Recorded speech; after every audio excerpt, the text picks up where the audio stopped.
Good evening, and welcome to the Nobody Asked Me Guys show. Guys, I'm your host, Melvin Casey Lars. And as you know, this evening, we are going to be talking about mothers with sons that are incarcerated. Now, unfortunately, because of all of this inclement weather and all of the rain, people are having difficulty coming in. They're flashing in and out, etc. So we are going to move the show forward. However, we are still waiting. Our mothers, many of them are local. Some are not local, but we're having difficulty getting them in. However, we promised you a show, so a show you'll have. Now, we want to bring your focus to a few things that we need to do. First, you see in the background of the book, Mothers in Their SMEN, an introspective look at mothers, excuse me, and their sons. Now, you see in that caption, love, expectations, and fears. Now, as we get ready to talk about this very hot topic, this is a 5-part series, and we want to start off by talking about moms and their feelings, their fears, their anxiety, how they really feel about it. Because as we know, the United States housed more prisoners than the entire world. And just to read you a short little excerpt here, just to so this is not Melvin Lars talking. Now, according to our research, the United States prison system is a main source of punishment and rehabilitation for criminal offenses. The system incarcerates more people than any other country in the world currently. There are over 2 million people in prisons, jails, and detention centers. Now, this is 2023, guys, not in the dark ages, not when the West was being won, none of that. Now, this number represents 25% of all inmates in the world, even through the US population, even though the US population makes up only 5%. Get it, guys, 5% of the global population. Now, I want you to think about that for a minute. In the 1970s, when President Nixon called for a war on drugs, measures in this war were to include drastic prison sentences. Now, the word drastic obviously means disproportionate prison sentences. We're going to talk about documented information tonight that talks about those that are disproportionately sentenced, those that look like some of you that are viewing, those that do not look like some of you. So let's just grab some statistics while we're waiting on our moms here. Now, the problem with the prison system only continues when one looks at the obvious racial and gender disparities. For example, while Black inmates make up nearly 40% of the prison population, we only make up 13.40% of the total US population. Let that sink in. 40% of the prison population, or so labeled African Americans, but the same group only makes up 13.40%. That's why we want to talk to our moms. And as I go through this, you'll see why we want to give our moms a platform tonight. We can't control the weather, but this is a 5-part series, so you'll be hearing from plenty of moms with the upcoming weeks. Now, also think about this. Native Americans represent 2.3% of the incarcerated population, but they only represent 1.3% of the American population. 58.70% of the prison population is white, which includes, mind you, Hispanic Americans. But they being white, make up a little over 78% of the population. Now, why would Hispanics be included on the white? Is it to distort the real numbers? Is it to fool you and I? Just think about that for a moment. We all have to be cognizant and we all have to be honest about situations that we are facing. And we all know, unfortunately, with recent deaths of young men, not only being killed on the street by other young men that look like them, let's make that clear. No, we're not disparaging. We are having a conversation. May I repeat that? We are not disparaging anyone. We are having a conversation. So I will repeat, not only are there far too many young men being killed on the street by other young men that look just like them, there are far too many young men being killed on the street by those that are supposed to protect and serve. 40% are in prison. And we're going to talk about these next 4 weeks. If we have 40% in prison and you only make up 13%, then what's the percentage of those being unjustly killed on the street? Again, by those that look like them, as well as those individuals that are supposed to protect and serve.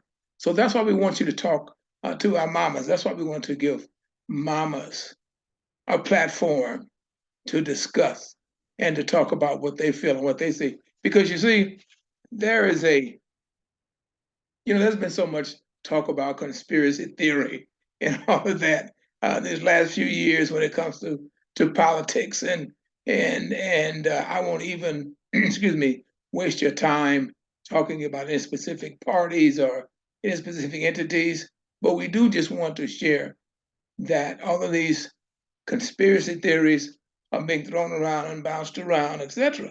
So could there very well be a conspiracy theory when so many of us nonchalantly dismiss people being murdered? See, we're not going to muddy these waters. We're going to talk like it is. People being murdered by those that look like them in our various neighborhoods and on the streets, and people being murdered by those that are supposed to be protecting and serving.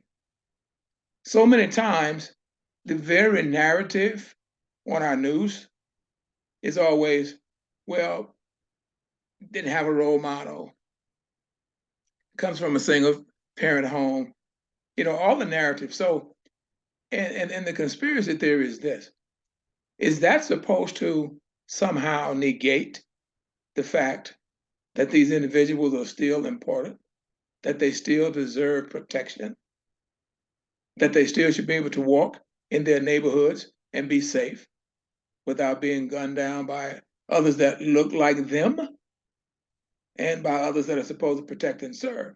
So do we try to desensitize our people by sharing that narrative so freely and so openly, as if it's the mom's fault somehow, or the fact that, okay, dad is not there? Never do they say over 40% of the dads that look like people that we're talking about, some of them are incarcerated. So how can they be there for petty crimes and for extended numbers of years? Simple marijuana possession, simple cocaine possession, not paying child support. There are just so many simple things that happen. And these people are locked away forever. And then let's talk about, once I do my time, now I'm a felon. I can't get a job. I can't get public assistance. So the recidivism rate is out the roof. And we again massage people's egos by saying, well, they're just, what word am I looking for here? They are just in the criminal mindset. They are repeat offenders.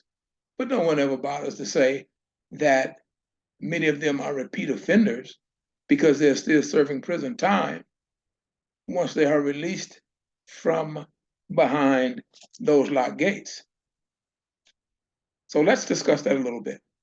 Moms, I see you. I see some of you trying to come in. I know we're having difficulty, but I will. We'll keep moving, and hopefully you'll get in. And if not, we're going to continue this for 4 more weeks. But let's talk about this a little bit, guys. Now, in the United States, are we quietly blaming moms for their sons' actions with statements like, he comes from a single parent home, there is no male role model in his life, women can't raise boys? Now, obviously, we are all aware that any child, regardless of race, creed, or ethnicity, is in a much stronger and positive environment, both mentally and physically, when he or she have two responsible parents residing in the same dwelling. Now, let's land our plane there for a moment. Two responsible parents residing in the same dwelling. So when we so cavalierly toss about the words single parent home, no role model, etc., we seem to give the fathers, regardless of race, creed, ethnicity, etc., a pass when it comes to he or she may be in the same physical dwelling. I can't say she, but he's not home. So whenever he puts information down and he's asked his address, he gives that address. And within the confines of that address, there are children there, many times both males and females. But when the trouble starts, it's all on mom. Never mind, dad's in the house, but he's not home. So as our moms will have this platform to talk about their love, their expectations, their fears and that kind of thing, we want to hear from our moms. And some of our moms that didn't sign up for this initial broadcast, please, we want you to sign up, and I'll tell you how to do that. However, just going a little bit further while we're waiting on our mom to try. Yes, ma'am, I see you. I see it flashing in and out. But while we're trying to wait on our moms, we want to ask our moms several questions. How does having an incarcerated son impact your everyday life? Those of us that are blessed to have young men and women that are not incarcerated ourselves, do we ever think about how that impacts the daily life of a mom? Does she have a feeling of guilt or possibly even defeat? Does she have any personal regrets? Now, as difficult as this question and unfair as this question may sound, does she have any personal regrets for having bore said child? Is there an element of embarrassment? How does that affect her employment? Is she able to gain employment? Or if she gains employment, is she able to maintain employment? I mean, what the cost of childcare services and many times the lack of transportation and that kind of thing, even if one can obtain employment, are they able to take advantage of it? What are her religious beliefs? We have so much to say, we being the world, we have so much to say about women just still having this great issue about Roe versus Wade, and people jumping up and down and applauding and just going on and on and on about being pro-life, which sadly is the cruelest joke in the world. So you want to push politicians and these people to try to control other people's lives, to bring bodies into this world, and then you don't want to do anything from that point to help feed them, to help clothe them, to help educate them, etc. You being the oppositional generational you spend the rest of their lives ridiculing them, ridiculing their mothers, though they don't want anything, they're just bum, I mean, all of these things. But you say you're pro-life, but you want to do nothing to help them. So as our moms will get to talk to you about all of these things. How does this affect their personal relationships with a significant other, with a friend? with a family member, financial stability or instability. But see, all of these things are things that our mothers will be speaking with you guys about. And we want you to come back and join us each Tuesday at 5 p.m. Central Standard Time, right here on the Nobody Asked Me Guy show.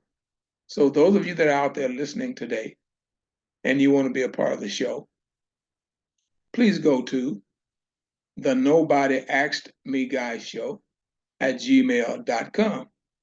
The Nobody Asked Me Guy show at gmail.com. Or you can phone us at 440-935-0374. 440-935-0374. Because you see, our moms are dealing with a lot of pressures. And these pressures come from all directions. And quite frankly, that's what this book is about. This book is not about trying to tell someone how to rear their children.